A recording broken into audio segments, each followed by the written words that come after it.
Imagine being so fabulous. Nations argue over who gets to claim you. You're thinking of a supermodel, right? Nope, we're talking about an 18th century philosopher, Immanuel Kant. Now, this isn't your typical schoolyard squabble. It's a full-blown diplomatic Donnybrook, featuring a cast of characters as diverse as they come. First up, we have Immanuel Kant, an intellectual heavyweight from the 18th century. Born in Königsberg, he shuffled off this mortal coil over 2 centuries ago, but he's still causing quite the stir. Our next player is the governor of Kaliningrad. Now, Kaliningrad might ring a bell for you. That's because it's the modern name for Kant's hometown, Königsberg. The governor, in a move as bold as Kant's critiques of pure reason, declared Kant a Russian trophy. Kind of like calling dibs on the last slice of pizza, except the pizza is a deceased philosopher, and the dibs might just cause an international incident. And finally, we have German Chancellor Olaf Scholz. Unimpressed with Russia's claim on Kant, Scholz fired back, essentially saying, "Hold on a minute, pal. Kant was all about non-intervention. You're twisting his words to suit your narrative." It's like when your friend misquotes your favorite movie. You can't just let it slide, can you? So, what we have here is a tug-of-war over Kant, with Russia and Germany playing a high-stakes game of he's mine. It's like when 2 kids fight over a toy, except the toy is a philosopher who died over 200 years ago, and the kids are world leaders. So, there we have it, folks. A centuries-old philosopher causing a modern-day diplomatic kerfuffle. Who said philosophy was boring, huh?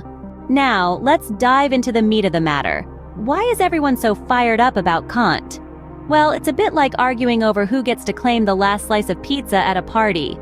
Except this isn't any ordinary pizza, it's a gourmet pie topped with the finest ideas of Enlightenment philosophy.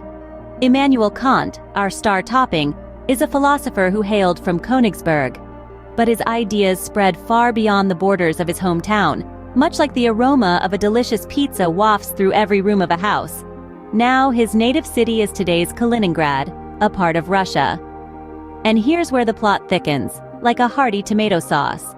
Kant was a firm believer in the autonomy of states, much like a pizza chef who won't let anyone meddle with his dough. He championed the idea that no state should intervene in the affairs of another.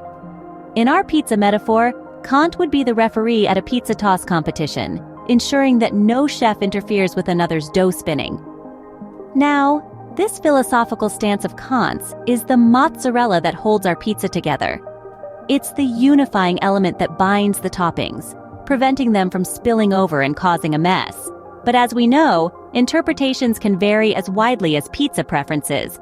Some like it thin and crispy, others prefer a deep dish. Russian President Putin, for instance, seems to favor a slightly different recipe. His interpretation emphasizes the importance of national interest, a bit like adding a unique topping to represent one's individual taste. German Chancellor Scholz, however, appears to be a traditionalist. He insists on sticking to Kant's original recipe, emphasizing non-intervention.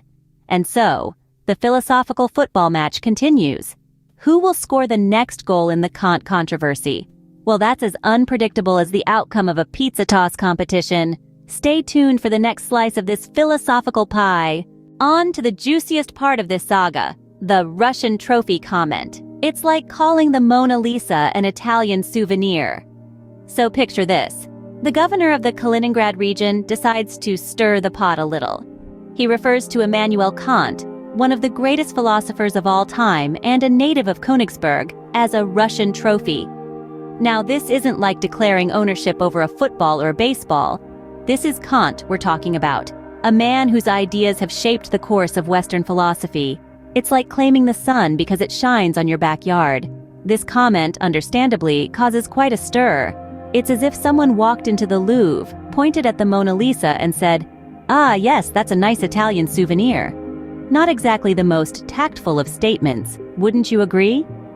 The German Chancellor, Olaf Scholz, certainly didn't agree. He swiftly rebukes the Russian president for his interpretation of Kant's ideas during a 2024 speech. Scholz emphasizes Kant's opposition to state intervention in the affairs of other states. This is a direct contradiction to Putin's assertion that countries should prioritize their national interests while respecting those of others. It's like someone claiming to be a vegan while tucking into a steak. It just doesn't add up. But let's not forget, this all started with the Russian trophy comment. If Kant were alive today, he'd probably have a lot to say about this. He might even write a critique of it. The critique of pure nonsense, perhaps? The situation is a bit like a philosophical game of tug-of-war, with Kant being pulled from both sides. It's a peculiar tug-of-war, though, because the rope is made of ideas, and the prize is a philosopher who passed away over 200 years ago. And that, my friends, is the story of how an 18th century philosopher became the hottest trophy in a 21st century debate. Who knew philosophy could be this exciting?